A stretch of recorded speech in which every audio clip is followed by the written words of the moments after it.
pero también es cierto, dice la palabra, que Dios es fuego purificador. Hermanos, y también Dios es severidad. Y cuando tú conoces al Dios verdadero, tú también tienes temor de hacer algo que afrente a Dios. Porque, hermanos, si en el tiempo antiguo simplemente por tocar el arca de la alianza, cuando no tenían que tocar, la murieron, ¿quiénes pensamos nosotros que no muramos por estar, hermanos, tentando a Dios? El que en verdad, hermanos, cree en Dios tiene temor. Tiene temor. No puede ser que yo le grite a mi madre diciendo que soy cristiano y no me duela. Si en verdad soy creyente, me da temor, porque yo sé que Dios es fuego consumidor. Yo no puedo jugar con las cosas de Dios. Una persona que ha creído, el temor de Dios va sobre su vida, a tal punto que, como Naamán dice, mira, si yo por alguna razón tuviera que entrar a un lugar que no es el correcto, porque alguien tenía que hacerlo, dice, yo no voy a estar ahí. Mi corazón ya no va a estar con el mundo, mi corazón va a estar con Dios. Hermanos, si tú ves en la palabra, muchas de las personas después que tuvieron este encuentro con Dios, a partir de ahí el temor de Dios se apoderó de ellos. Hermanos, tenemos que vivir en el temor de Dios permanentemente, en el celo de Jehová, decía Elías. ¿Por qué? Porque ese temor es el que tiene que poner límites a nuestra vida, de tal manera que si yo por alguna razón le contesté mal a alguien, ese temor a Dios me hace que yo vaya y me lo quitan todo, porque yo tengo que caminar en la vida, hermanos, con el temor de Dios sobre mí. Hermanos, esto pasó en Naamán. Hermanos, cuando él pudo levantarse la séptima vez después de ser zambullido, había pasado dos cosas: su corazón había sido restaurado, pero también su lepra. Hermanos, vamos a terminar. Quiero que me ayudes leyendo lo que dice 2 de Corintios 5:17 y también Gálatas 2:20. ¿Qué dice 2 de Corintios 5:17? ¿Y qué dice Gálatas 2:20? De modo que si alguno está en Cristo, nueva criatura es. Las cosas viejas pasaron, he aquí todas son hechas nuevas.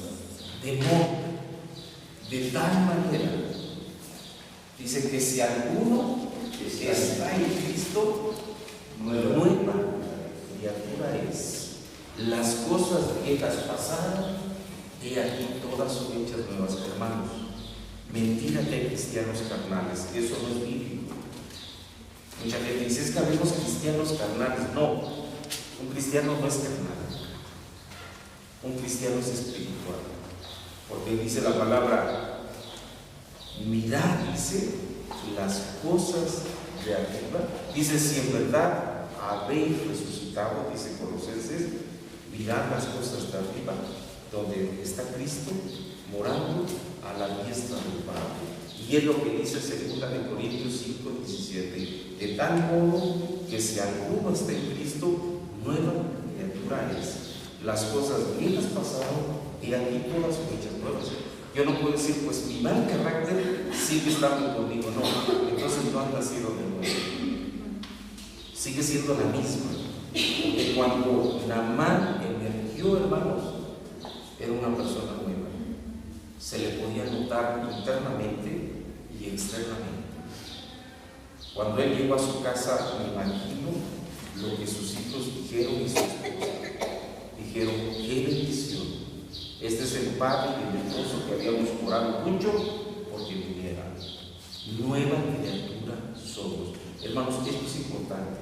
Si tú no eres nueva criatura y alguien te dijo que eras creyente, no le creas. No lo eres. No lo eres. Y si tu naturaleza te sigue haciendo que hagas cosas que no son un creyente, es porque no eres un creyente. Entonces tienes que venir como Naamán a descender, porque dice la palabra que él descendió y se zambulló, y eso es espiritual. Tienes que humillarte, tienes que descender. ¿Qué dice Gálatas 2:20? Con Cristo estoy juntamente crucificado, y ya no vivo yo, mas vive Cristo en mí.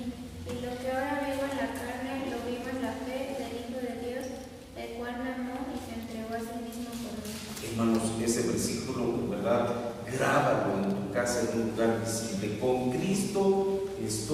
juntamente crucificado, y ya no vivo yo, mas ahora vive Cristo en mí. Y lo que ahora vivo en la carne, lo vivo en la fe. ¿De quién?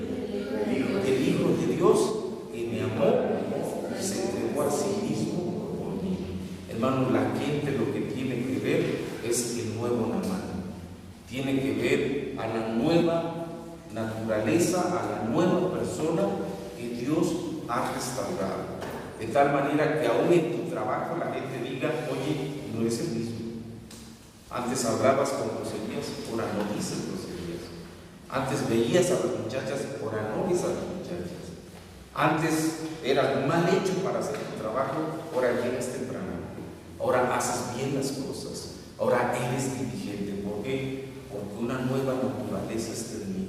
Y lo que vivo en la carne, lo vivo en la fe del Hijo de Dios. Hermanos, esto en verdad es cristianismo. Lo demás es religión. Lo que Naamán creía era lo que religiosamente había sido educado.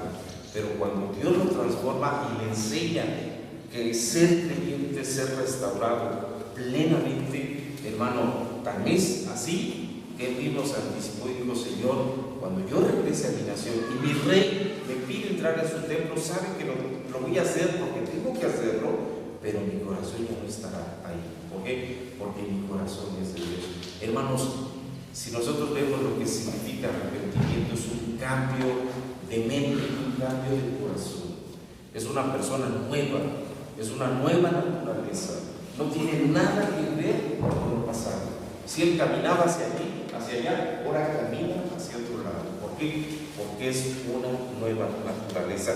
Conclusión, hermanos, no dejemos que la lepra espiritual nos destruya a nosotros y a nuestras familias. Interrumpamos nuestras labores y vayámonos a lugar y personas correctas. Hermano, en verdad, no vayas con cualquier persona. Hoy es muy difícil encontrar gente que te hable de Dios. Muchos te van a dar recomendaciones falsas, te van a decir: no importa que estés peleado con tu esposa, no importa, tú crees en Dios y así estás bien. No es cierto. La palabra no enseña eso. La palabra dice que te arrepientas y te apartes de tu mal camino, porque si no, estás en serios problemas. Y tu familia está en serios problemas. Y los que están alrededor de ti están en serios problemas y te los estás llevando entre las patas. A tus hijos los estás llevando al desfiladero porque no quieres convertir tu corazón a Dios. Entonces ve a la persona correcta. Dice la palabra: fieles son las heridas del que ama. El que te ama te va a decir: estás mal, arrepiéntete. Estás mal, realmente ve y pide perdón. No es correcto que no pidas perdón. Hermanos, cuando uno tiene este nuevo nacimiento, se vuelve uno muy sensible. Y esa sensibilidad lo lleva a uno a pedir perdón inmediatamente. Porque dice la palabra: airaos, pero no pequéis, que no se ponga el sol sobre vuestro enojo. Y hermanos, cuando un creyente real es muy sensible, no deja que la noche venga y él esté en enemistad con alguien. Le urge el Espíritu a decir: ven y ponte de acuerdo con quien tú hayas terminado mal. Hermanos, dice: puestas por Dios para nuestra sanidad y restauración, dejando nuestro orgullo para obedecer a Dios. A lo mejor alguien dijera: pues yo no estoy en una situación grave, a lo mejor yo no estoy en una situación donde ostentosamente esté fallándole a Dios, pero para Dios, hermanos, el problema no es cuando será, el problema es cuando nace para Dios.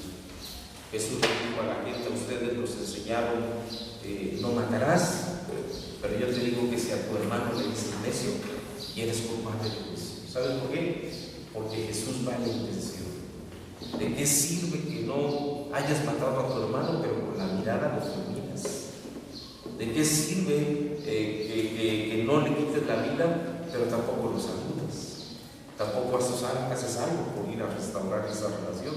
Jesús dice: no necesitas matar a alguien, simplemente con que le digas necio, lo estás destruyendo, te estás destruyendo a ti mismo. También Jesús dijo: a ustedes les enseñaron, no adulterarás. Pero yo te digo que si codicias una mujer, ya adulteraste, porque para Jesús el adulterio nace desde la codicia. Solamente vas a esperar el momento cuando se dé, pero ya estás lleno de adulterio, porque estás deseando lo que no es tuyo y no estás valorando lo que sí tienes. Entonces, hermanos, eso es el encantamiento. No necesitas el hecho del adulterio para decir vaya a Dios, no. Simplemente desde el momento que tu esposa no está siendo esa persona amada, automáticamente tú ya estás adulterando.